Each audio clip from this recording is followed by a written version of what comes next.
everybody, Matthew 24 Answers here. Now, for this particular video, this video is going to be a little bit different, okay? So what I'm going to be doing is I'm going to be doing a special video. It's going to be a formal/informal video. Normally the way I record videos is that I usually use a transcript off of my laptop because I don't want to sound like Joe Biden. I'd rather sound like someone who's sharp of thinking, and I can't do that if it's really difficult to do that if I don't have a transcript in front of me. But you're about to see later on, why exactly this is going to be. You're about to see exactly why I'm going to sound a lot like Joe Biden. Not nearly as bad as Joe Biden, but somewhere close to there. So let me just give you a little heads up of who I am for those of you who are new to this channel. So what am I, and what do I do on this channel? Basically what I do is I am an end times biblical analyst.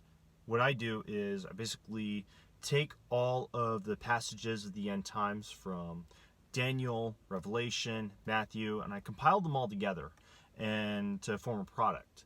And that product, I basically provide an analysis or a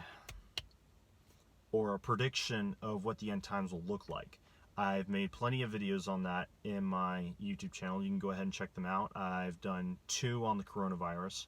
I've done about roughly 6 videos on the image of God, or the anti-image of the anti-image of the, which is also the opposition of the beast.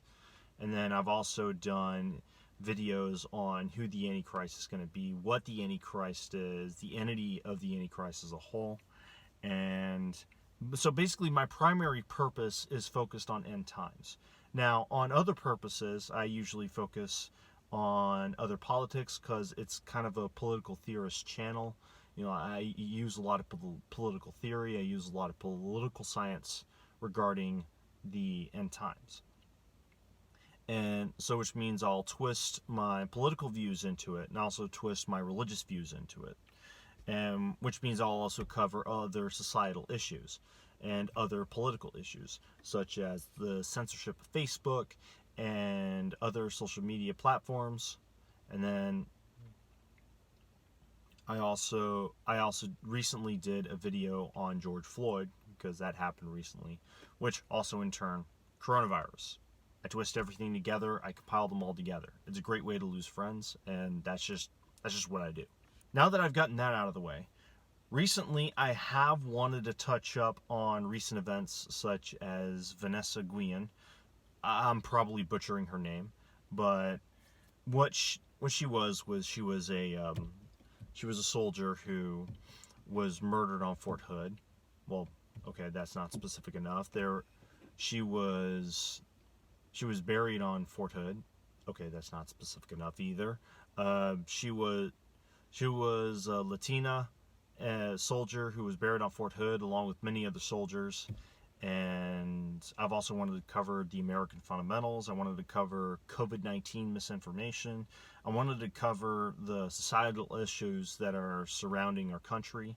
And I also wanted to cover the Republicans bowing down to the left and converting to the left, Abbott, and many others. But something came up, right? Something came up. Now, when I mean something came up, there is this pastor out of Kentucky by the name of Dana Coverstone. And he has a minimal reputation in doing what I do. So he doesn't really focus a whole lot on the end times. He hasn't really taken a whole lot to study the end times. So just to give you a heads up of, there are plenty of pastors that don't study the end times, that don't go down the rabbit hole like I do. And he's not one of those pastors. I've stalked his Facebook. I've went back through his statuses to actually stalk his Facebook. And he's not one of those guys. Dana Coverstone ends up having the stream. Before I go any further, he also does a lot of research into conservative and liberal sources, and has been on missionary trips across the world. And you can tell, if you go to his Facebook, you can tell that he's a conservative. Now, with that being said, Dana Coverstone claims to have had this dream. He made a video in late June to where he said he claimed to have had this dream in December of 2019. And what this dream entailed was the coming onslaught of 2020. You know, the real apocalypse compared to 2012. And this dream came to him in December 2019, and it came in two parts. The first part in the beginning, I'm going to break down, and the second part, I'll just go ahead and let him explain the rest. But basically, in the first part, it has an emphasis on 2 months, March and June. And in the second part, it has an emphasis on another 2 months, September and November. And what I'm just going to go ahead and do is I'm going to go ahead and play the video of what he has to say regarding his dream. Here's what happened. Back in December, I woke up, I had a dream, and in that dream, I saw a calendar starting January 2020, and it was being flipped, and I saw January, I saw February, I saw March. And when March came up, the hand held it, and I saw a finger underline the month of March, and then tap it 3 times. So underline the month of March, tapped it 3 times. So to me, it was emphasis. Something's going to happen in March. Okay, and what happened in March? Basically what happened in March is we had the outbreak of COVID-19, we had the pandemic that happened across the world, and then we had the lockdowns. We had the mandatory lockdowns that happened in March. And then they carried on into April, and then they carried on into May when people started to reopen and all that. And then I saw April, May, June. And when June came, the hand underlined June again and tapped it 3 times. And what happened in June? We had the riots from George Floyd that not only happened in Minneapolis, not only happened in other places in the United States, not only happened throughout the entire country, they even happened in my own home, which is why I did a video on George Floyd, but they happened across the world. And it got the world attention for whatever reason. And which I can get into that later, or you can always follow the video that I did on George Floyd. You can always check that out. But that's basically what happened. When you look at what happened in June, that's what happened. And also, he's going to go ahead and explain what happened in the dream, and then after that, I'm just going to let him take the rest from there, and I'm just not going to interrupt. Then, in the vision, I saw people marching, I saw protests, I saw people wearing masks, I saw lines going into hospitals. I saw typical medical doctors with needles or syringes. I saw people on ventilators. I saw people who were very, very sick, very, very ill. I saw newspaper headlines trumpeting thousands of people getting sick. I saw ambulances just flying down roads. And then I saw cities on fire. I saw buildings being burned. I saw protesters with masks. I saw people who had their fists in the air, people who were yelling and screaming, angry just at the world. I saw courthouses. I saw state houses surrounded. I saw people who were mad at the world. I saw guns, shotguns specifically, put in the air, held like this, and I saw barriers within cities. And I told several men in my church about this, and I can confirm who those men were, and they'll confirm that what I'm telling you is what I told them. I saw absolute chaos. And the other thing I saw was vultures flying over large cities. And not just the ones that were burning, but I saw vultures flying over the cities. And I saw smoke rising, and I saw people fearful. I saw people terrified. I saw people inside their homes and looking out the windows, the curtains of their windows, with guns in their hands because there was absolute fear. Then I heard the words, brace yourself, brace yourself. So since December, I've been hearing those words, brace yourself, brace yourself. January, February came, didn't seem too much. I reminded the men of the dream, and then in March, boom, COVID-19 hit. And things started shutting down. Churches were shut down. Business was shut down. The economy shut down. Then we began to see the protests starting in May in Minneapolis, and all those things began to go on. So where we are at the end of the primary election here in Kentucky, and now there's talk of more shutdowns. I just heard the governor talk about schools opening back up and things of that nature. But the things that I saw in a dream and vision back in December are the same things that I watched in the news almost every day since March through June. All this time I kept hearing, brace yourself, brace yourself. And with that in mind, on Monday night I had another dream. And it woke me from my bed. I made notes about it. I shot some video of myself, just making sure I can remember. But here's what I saw. I saw a calendar. Start with a calendar. And as I was having this, the calendar was up, a white figure appeared. And to me, it was representing God, the Holy Spirit, something pure, something righteous, something true, something holy, because there was nothing sinister about it, nothing evil. But I heard the voice say, part two, part two. And I saw June go up. I saw July, I saw August, and then I saw September. And I saw the finger underneath the word September, and like emphasizing it, and tapped it 3 times. And then I saw October come up, and then I saw November. And this is when it got real to me in the dream. I think the intensity, according to my Fitbit, when I woke up, my heart rate was about 180. So that was Monday night. It was also a night that I woke up not feeling very well at all. I was up during the night, not feeling well. But anyway, the minute the finger underlined November 3 times, instead of tapping it, I saw a fist ball up and it hit the calendar. And literally, the calendar exploded into the wall. The numbers seemed like they were 3D and they were just flying everywhere. And there was a cloud of chaos that started. And then the next thing I saw was I saw armed protesters. I saw fighting in the streets. I saw people pummeling one another. I saw businesses shuttered and shut up. I saw schools closed. I saw schoolrooms with cobwebs hanging in them, and like things like papers falling off the wall and posters falling, like no one had been in them for months. I saw bank buildings with the roofs being taken off. And it looked almost like alien abduction because money was just flying through the roof into some type of like a vacuum cleaner. I know it sounds kind of strange, but I was watching wealth just being taken.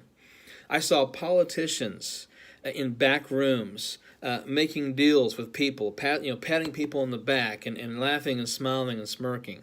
And I saw monuments. I saw Washington, D.C. burning. I saw Washington, D.C. blazing. I saw fires everywhere. I saw people being rounded up. I saw Chinese and Russian soldiers on the ground. And Russian soldiers were telling the Chinese soldiers to go and pick up these people, round up these people, secure this quadrant, secure this area. I saw blue helmets of the UN. I saw military things taking place. Now, here is the part that should gravely concern everyone, regardless of any political viewpoint or religious perspective. I also saw no sign of President Trump. I saw no sign of leadership in Washington, D.C. But the vultures that I had seen were now like gargoyles, and they were 10 feet off the ground, 10 to 15 feet off the ground. And they were just attacking people mercilessly. I saw people hiding in their homes and garages. I saw churches being burned. I saw homes being burned.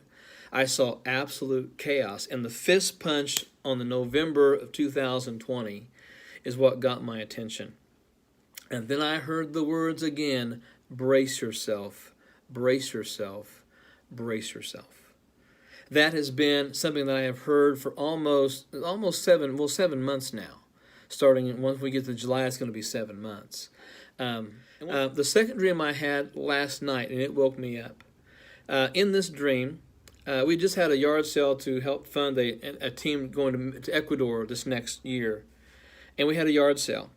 And I had asked our secretary to get us some change for that yard sale. So in the dream that I'm having, I walked to the bank I walk into the bank to get some change. And on the door it says there's no change available. I saw the sign, it registered in my mind, but I walked on in, and the president of the local bank was at the teller station, and she was going to be taking care of business. And I said, I need to get $10 in quarters for a yard sale. And she said, I'm sorry, but the U.S. Mint is no longer making currency or making change like pennies, nickels, dimes, quarters, half dollars. We're not doing that anymore. And I was like, well, what do you mean? She said, they've stopped doing it. And I said, well, how are we going to be able to charge $1.50 for anything? And she said, prepare for hyperinflation and just charge $2. And then she said to me in the dream, oh, and by the way, $1 and $5 bills will follow soon after that. And then I heard those words, brace yourself, brace yourself, brace yourself. Now, throughout his dream, there were 4 months emphasized, and they were broken up into 2 parts. The first part was broken up into a time frame between March and June. So what happened in March eventually ended up leading up to June. And then the second part was from September that led up to November. Now, here's what we know from right now and in March and June. What happened in March? We had COVID-19 and the mandatory lockdowns. And then in June, we had the murder of George Floyd and the rioting and the looting and then the insurrections across the country. And we can all be honest and say that what happened in March was what led to June, because you had people that were locked in their homes and they were upset at the government, upset at the world, and now they have a reason. They have a reason because something happened to someone. And so that's basically what happened in June. And then there's part 2. We have to remember there's a part 2. Part 2 is September and then November. Now here's what we know about part 2. November, where the fist smashes the calendar, November is the election month. And he mentions another thing too, of the September being underlined. He mentions September being underlined. And then the month is tapped 3 times. But we don't know what happens in September. So what we're going to do is we're going to take Dana Coverstone's dream. And so what I'm going to do is I'm going to do an analysis on his dream. And I'm going to implement my political views, my political research, and I'm going to implement some political science into it. And because this is political science, what we're going to do is we're going to implement a little bit of the scientific method in figuring out the question or the statement, which is the first step. The first step is September.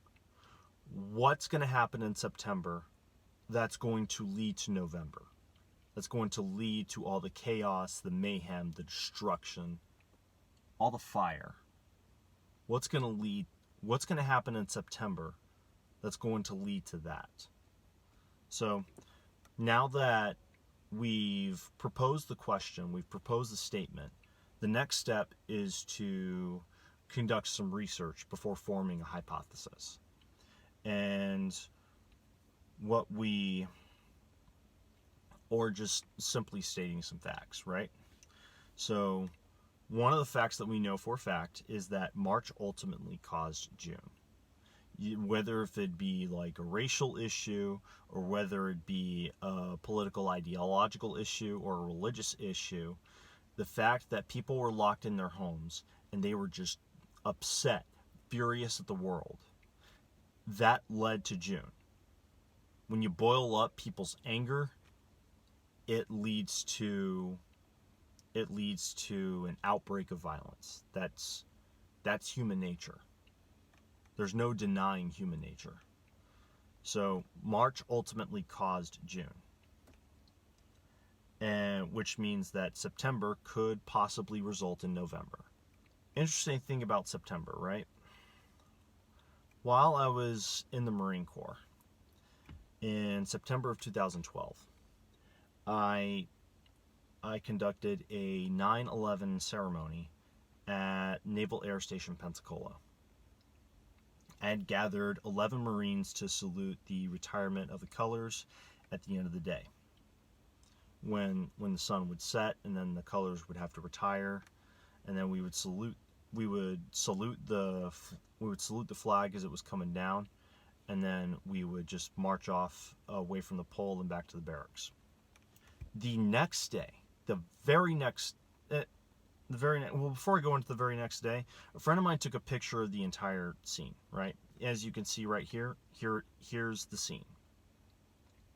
It was posted up on Facebook, but it was instantly forgotten the very next day. You want to know why it was forgotten the very next day? Because the very next day, there was an attack on the Benghazi consulate. And so I was watching the news in the chow hall, and I've been seeing on the news, I was seeing the Obama administration talking about how the attack was provoked by a video that was made that was making fun of Islam, or that was making fun of the Prophet Muhammad.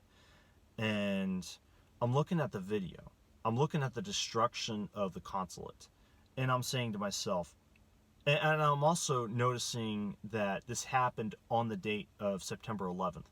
I'm saying to myself, that's not the cause of a video. That is an organized, premeditated terrorist attack. Like, there's absolutely no way that that's caused just because a video pissed off someone. Lo and behold, turns out the Obama administration later on came out and said that the attack was organized by Al-Qaeda. And then a few years later, Brigitte Gabriel came out with his video.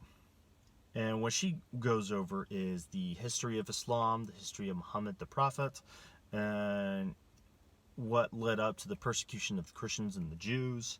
And she also describes the status of the Ottoman Empire in between the 15th to the 20th century. And there's going to be a date that she's going to mention that's something you should take a mental note of.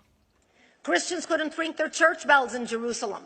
The Pope in Rome in 1090 told the Christians, how could you sit idly by and allow your brethren to suffer like this in the Holy Land? You need to go liberate the Christians. You need to go help the Christians.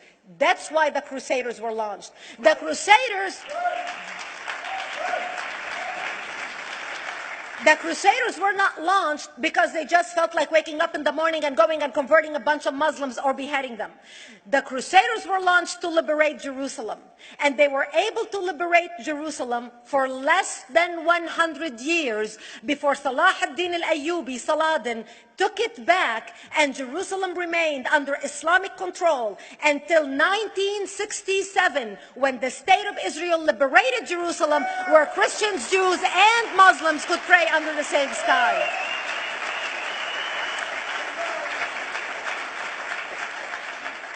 The Crusaders continued fighting Islam, and for 300 years they tried and failed. And by the 1300s, the Crusaders disappeared because they could not win against Islam.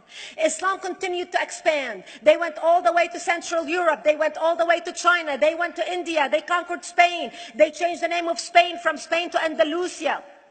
And they started, as they advanced, as they conquered more nations, more people paid the jizya or the protection tax. And this is how the Islamic Empire grew. It went all the way until they was stopped at the gates of Vienna on 9/11. 9/11 is not a date that Osama bin Laden just picked out of a hat. 9/11 is a symbolic date in the Islamic calendar. Between the 1600s, by the 1600s, Islam had covered more of the earth's surface than the Roman Empire did at its peak.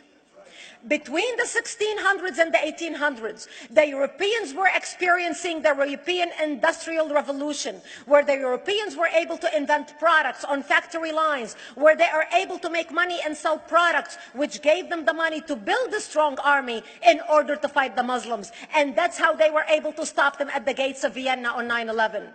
The Europeans started the pushback against Islam. They pushed them out of Europe. They pushed them out of all the way to the Middle East and North Africa. By 1924, the Islamic Empire ended. In 1924, the Islamic Caliphate ended in Turkey by President Ataturk, who was a secularist. He ended the Islamic Empire, and he gave women rights to vote. He gave women a right to an education, a right to work, a right to choose a husband. He forbid women from wearing the hijab. He forbid men from wearing the beard. The Muslims hate him so much that they consider him a Jewish agent, because they believe that his mother and her bloodline was Jewish, and that was the influence on Ataturk.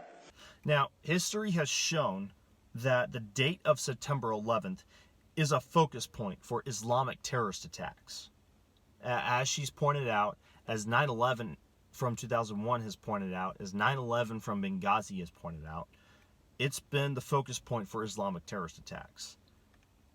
That's another factor we need to take into consideration. Another factor we need to take into consideration is that Antifa and other radicals have been funded by Iran. Minneapolis voted unanimously to abolish police departments, which also happens to be the capital of Minnesota, which is the number one foreign terrorist recruitment state in the United States. Another thing we need to take into consideration is who's going to vote for a Democrat at this point. Even if you're a liberal, you're looking at the Democratic Party, and they've completely screwed up. And the Libertarian candidate, Jo Jorgensen, knows this, because she's forming her speech to draw the votes of the left towards her direction. She's trying to draw the votes of the left in. She's trying to make a much more appealing choice to the left than Donald Trump. She's trying to pull in votes from the left, because the left or the liberals are becoming concerned about not only the competency of Joe Biden or the competency of any Democrat, but also the cancel culture that's going to come for them. So the Democrats are done. They're absolutely done. There's no way they're going to come back from this. Now, because they are done, the only way they would ever end up winning the White House is if something were to happen to Trump and Pence, and Pelosi, the Speaker of the House, would become the president. What did Dana Coverstone say in his dream? I also saw no sign of President Trump. I saw no sign of leadership in Washington, D.C. So, with all the facts that I mentioned, here is my hypothesis. I believe there is going to be a terrorist attack on the Trump administration by Marxist anarchists with either the aid or the assistance of Islamic terrorist organizations. Possibly an IED attack. I could be mistaken on that. Possibly an IED attack specifically to take out Trump and place Pence in ICU at the least in order for Pelosi to become president. Now, that's the hypothesis. I could be mistaken, right? I could be mistaken regarding my hypothesis. So in order to make sure that my hypothesis is correct, we need to test our experiment.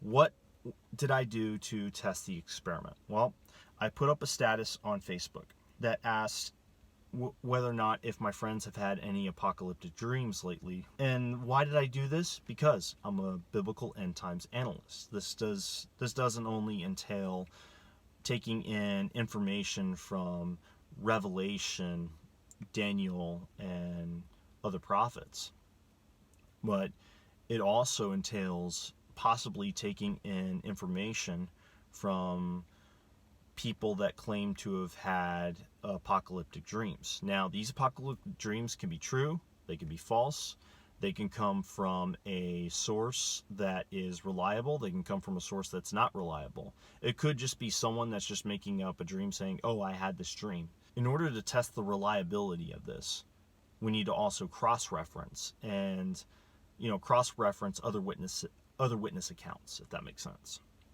So, I put up a status asking about apocalyptic dreams.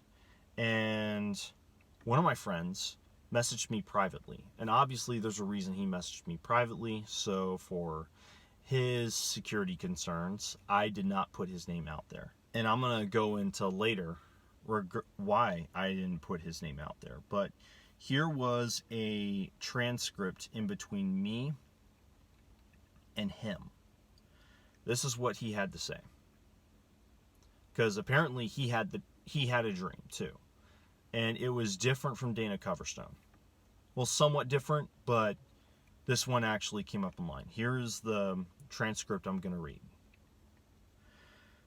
You have until September to gather and make yourself self-sufficient at regular costs. After that, money may not be able to buy what you need. In November, civil unrest not seen before on this content. December, $20 might only be worth $1. Then I respond. Something about September felt wrong. But my suspicions weren't focused on currency as they were on executive leadership. He responds and says, I'm adopting a Nick Fury policy. I will prepare, but until proven otherwise, I will continue with belief that the world will spin on.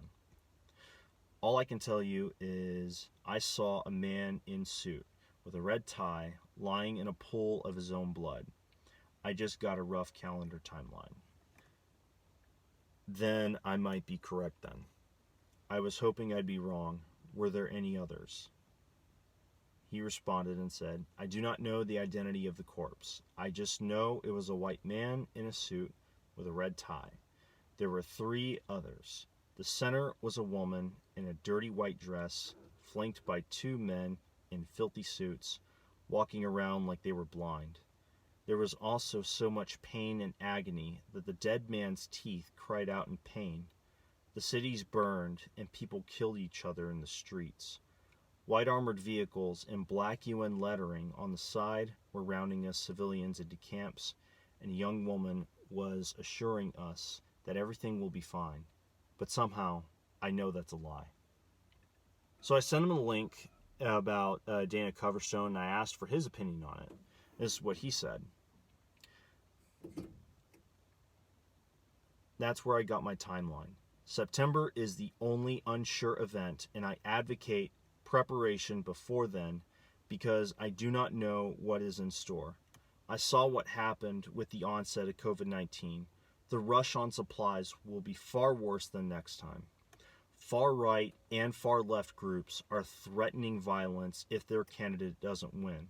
There's no sports or other entertainment distracting the public. This nation is about to burn. So then I put in my hypothesis regarding the issue. This is the first time I ever mentioned my hypothesis about a possible terrorist attack to him.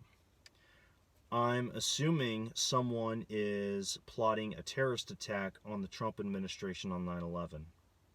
He responded and said, don't know, but it would trigger a massive upheaval if it succeeded. And then I elaborated. Trump would be gone, Pence would be incapacitated, and then Pelosi would become president.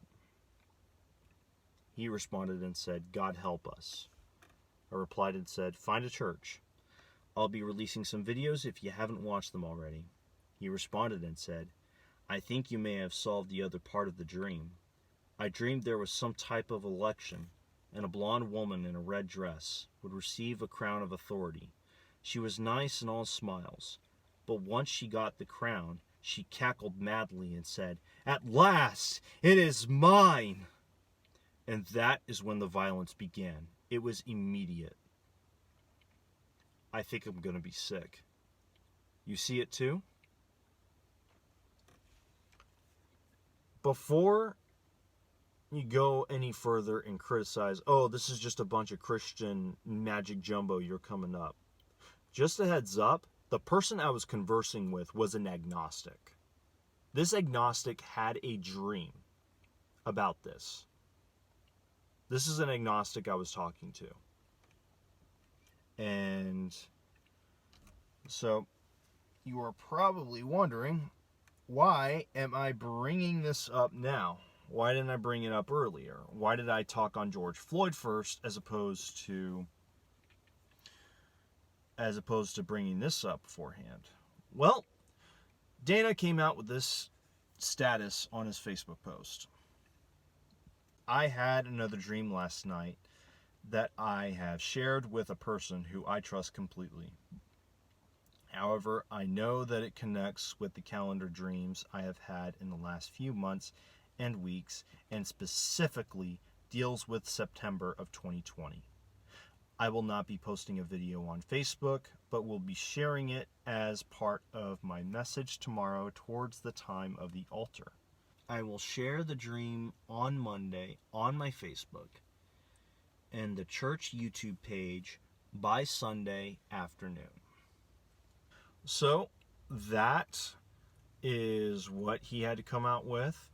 We're still in the testing phase of this experiment. So right now, the time that I'm recording this segment of the video is 22:43 Texas time on the 11th of July. So that's the time frame that we have so far. Now, why would I do this for Dana Coverstone? Well, probably because he's been receiving a bunch of backlash from other pastors. So, for example, I'm going to go ahead and pull this up here. Here, just a second, real quick. This guy, where they're going to post up articles where they say why you should reject the message of Dana Coverstone. And I'm like, well, with all the stuff that's going on, like, why would you want to reject that? I really am curious. Like, why would you want to just automatically reject it? It doesn't make sense to automatically reject a dream or something like that. Because the thing is, he could be telling the truth. He could be lying. His dream could be right. His dream could be mistaken. He could be overwhelmed with a bunch of other things. We don't know. All we know is what he said. That is literally all we know. And there are people that are going to comment on him and treat him like trash. And you're going to hear comments, from people like these people. "Knew it was hogwash by the title and wanted to get sick after not even a minute. I'm glad this was dealt with, as many with little to no discernment are being sucked into this mess." And then there's another comment.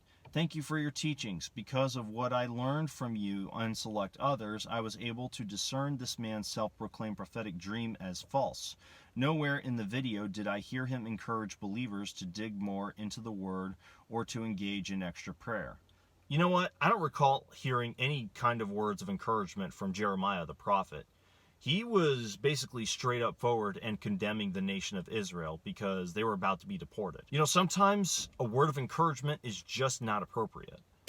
And quite honestly, I have no problems calling pastors and Christians like this jackasses. I'm not a pastor, so I can say whatever I want. Because here's the thing. If you're going to automatically assume that whatever a person has to say is false because of their experiences and because of a dream that they had, and that they're false and they're a false prophet, you're a jackass.